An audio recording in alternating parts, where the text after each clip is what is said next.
Hello, and welcome to this week's podcast interview. Today we have Matthieu Rytz, who is here to talk about his film ANOTE'S ARK, which will be screening at the Green Film Festival this year.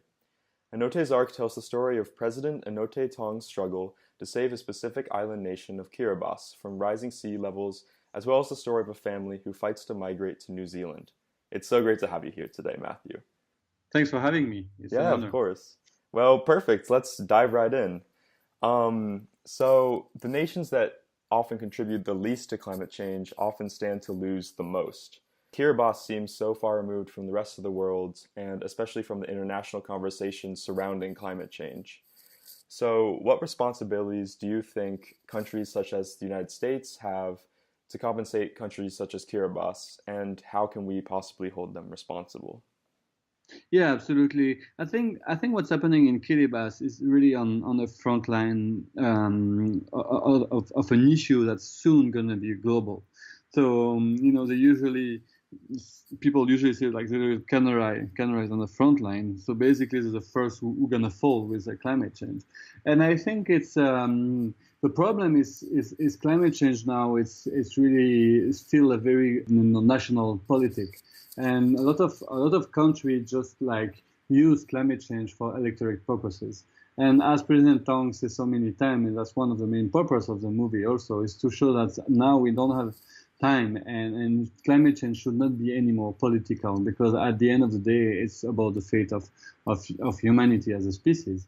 And all the scientific data show that it's almost already too late. Some say that we already passed the tipping point. So it's not some. I think we should just really go to the next phase of the debate, which is about climate justice. Because maybe you're in Copenhagen, like let's say 10 years ago, or even 20 years ago, there was still maybe some chance that we can reduce or stop the emission. But now we reach a point there, and for a country like Kiribati, it's just too late. Paris Agreement or not, COP21 or not, all like this great effort to moving to, a decarbonized economy. It's great, it's really great, but for Kiribati, it's too late. So I think the question now, as a global community, as countries like you just said, the United States and all those big power, it's how they're going to be responsible in a way to assure that social justice will be applied to those countries. And I think it's a question about having country we have a lot of wealth, extracting all the resources and creating this mess, also recognizing that they should help people that are going to be displaced and offer them a home and a way to just continue their life with dignity. Wonderful. Well, also, as you said, it could be too late for Kiribati, and you can definitely see that in the film as well. The film projects a tone of inevitability for Kiribati to succumb to the rising sea levels. And it's even questionable whether or not it's, like, as you said, too late for the rest of the world to reverse the effects of global warming due to our CO2 emissions and also our increasing population. So despite this, what actions do you hope your film will inspire in those who view the film? For me, it's a very tricky question, and obviously a question that everybody asks me as a filmmaker. How can I make a movie that makes a difference or bring solutions? And I really believe, that the visual storytelling and documentary in particular have a very powerful tool for a call to change and a call to action. But in that specific case, I think I don't have any specific asks in a way that, at the end of the movie, I want people to do that or this. Mm-hmm. The question of talking to at a very emotional level to the heart of people, and bring like really humanize the story of climate change with those two, character, and really have something character driven that at the end of the movie you just like feel passionate about the story, but also like really building up empathy through those two characters that have everything to lose and just go through all the steps of for one Sam Mary of moving away from Kiribati and have a new life in New Zealand, and for the other one President Tong just trying to save the country against all odds.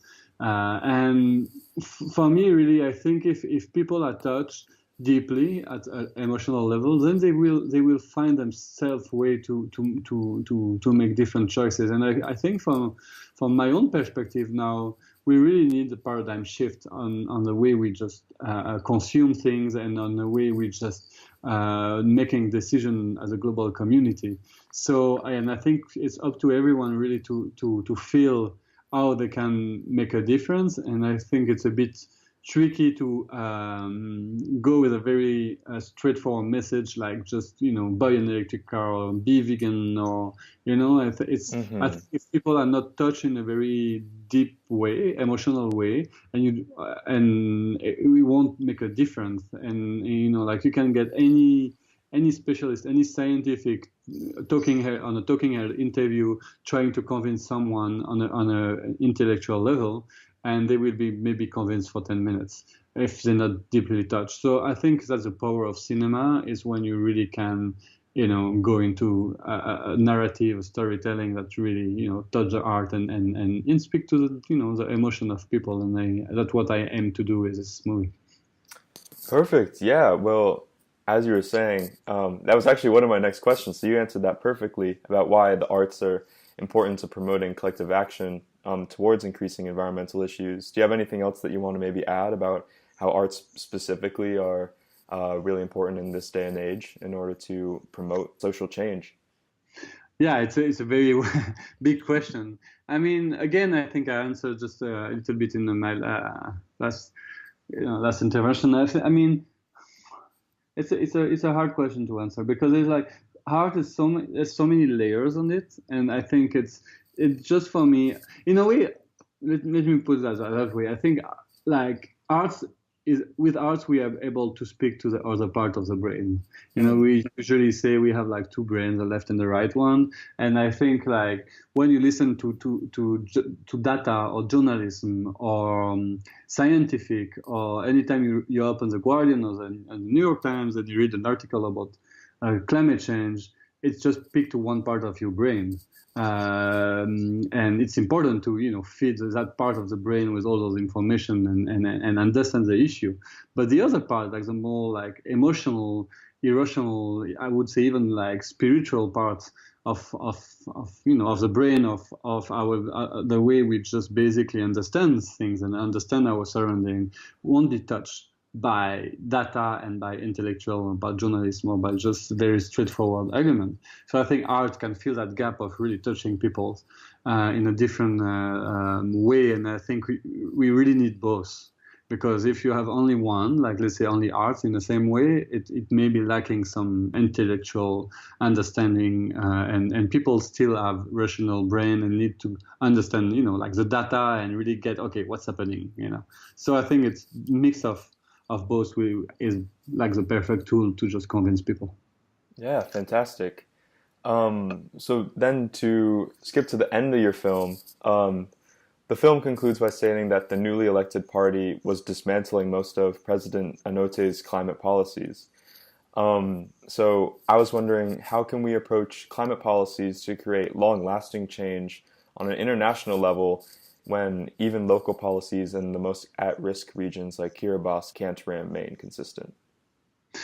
I think it's an issue of really the political battle that's going on. I mean, I think when we see what's happening in the States, which is very unfortunate, but in a way it's understandable, because what the new administration is doing is trying to keep an electorate, and that electorate is basically having his own views on climate change, on things. So I think it's a very difficult point in between, like what the voters believes and how politics can manipulating them to get some electorate. So I think the big issue here is politics, because every 4 years or 5 years, depending on the country, with our democratic institution, doesn't open space for long-lasting, long-term development, like let's say in climate change. And I think what's happening in with this new administration in the States is amazing, because all the legacy of President Obama has been destroyed. But it go all the way back to Nixon with EPA. So you can destroy basically a long-lasting effort to protect the planet just for electorate purposes, mostly. Like it's very unfortunate, and I think it should be something that be like climate change should be something now recognized as an emergency for the whole planet, and should be something like no one at a national level can just speak about it. Sometime President Tong referring to the apartheid, or to the point where it was okay some time ago to just having this apartheid in the States where like a lot of racism happened, so and it was like institutionalized. But I mean, now we all know there's still racist in the States, but no one could just basically implement laws that only black people can take an autobus and white the other one. It would not be possible, and actually any country could put those kind of laws, but they were like the norm not long ago. So I think climate change should follow the same kind of path where, those rules should be applied internationally and no one can touch them. And if someone touch them, like, let's say, as for this example, let's bring back the apartheid. No, it won't happen, even if they're still racist in a country, So we can have like a country with a lot of climate deniers or different views, but they shouldn't be able at this stage to just basically push political agenda, because we're speaking about the fate of our species. It's like basically human being will be ripped off of the planet if we do nothing soon, and it may be already too late. Yeah, I mean, I definitely agree. I feel like so many political leaders can be short-sighted in terms of just trying to get that next re-election. Well, fantastic. Thank you so much for talking to me. That's actually all I have for you today.